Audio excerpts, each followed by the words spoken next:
One last thing I want to ask you before you leave. It's Mental Health Awareness Month. It is. And I know that you have talked about your struggle with, just generalized anxiety disorder, chronic depression, things like that. So, how do you get through that?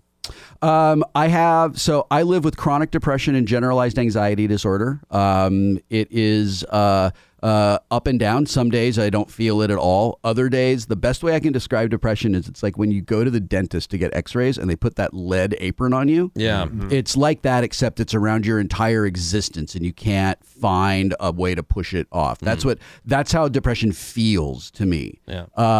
It's a lot more than just feeling sad. Right. Mm-hmm. And one of the reasons that I talk about it a lot is I have an amazing life. My life is really, really good. I am married to my best friend. I have 2 phenomenally successful adult children. I'm on the most successful show in the world. I get to do what I love for a living. Yeah. I'm almost done with my first novel, and beta readers really like it. Like everything is good in my life, and I still have days where I feel terrible. Yeah. And it's because I have wonky chemistry in my brain. And do you take anything? I do, yeah. So I take therapy. So I take antidepressants. I take one in the morning and one in the evening. Yeah. And then I meet with a therapist when I need to, and I see a psychiatrist every few weeks just to check in and make sure that the medications are working and that it's fine. And one of the reasons, I guess the primary reason that I speak out about it is I don't think there's any shame or weakness in living with depression. Crappy people on the internet try to make it seem like, you're a weak beta male because you know. Right. And I'm like, okay, you're super terrific. I fought the medication thing, and I take Celexa once a day. There's a difference in you. I don't personally notice anything per se, but Greg does. My God, Greg says I'm a much better person. Way more even keeled, and you seem happy. And I'm not ashamed about it. Like if it works, it works. Right. Yeah, I mean, it's like if someone had diabetes.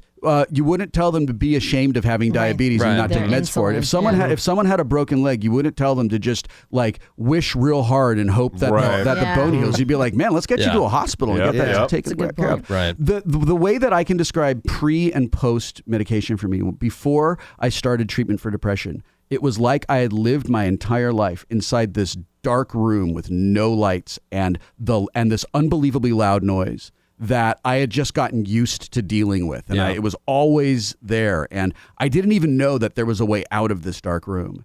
And through medication and therapy, I found, there's a door out of this room. And I walked out of it and I realized that there is light in the world, and now my ears are just vaguely ringing. It's not this overwhelming screeching noise all the time.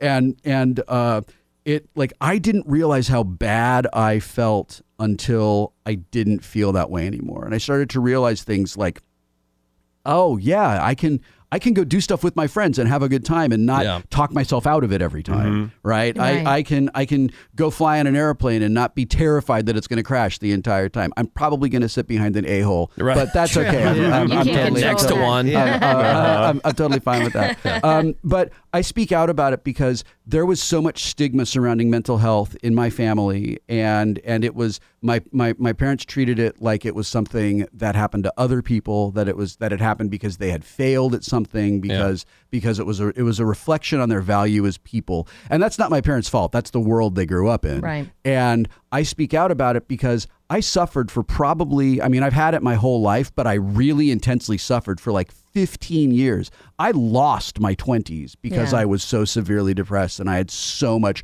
crippling anxiety. Yeah. And I talk about it so that maybe parents will hear and parents will see symptoms in their kids and help their kids get help. Yeah, it's an important thing to talk about. Absolutely. Yeah. So I wrote an essay that I delivered to NAMI's Ohio statewide conference last week, and that's currently on my website, and it's being sent around Twitter and stuff. And I hope that it helps people. I hope that people can read it and maybe see some symptoms that they didn't realize were there, but also just get rid of the stigma. Yeah. Thanks for asking me about that. I think it is important to talk about it. Yeah. I mean, not just in, Mental Health Awareness Month, but anytime. All the time. Anytime. It's definitely something to bring up. Yeah. Before things get too bad and something tragic or otherwise happens, or you just end up losing your 20s.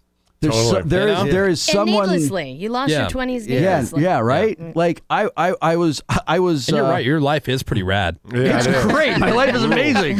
And there is someone listening to this who suspects that they're living with depression, and I want to tell that person, like, it's okay to go to the doctor. Just go and find out, and let them help you.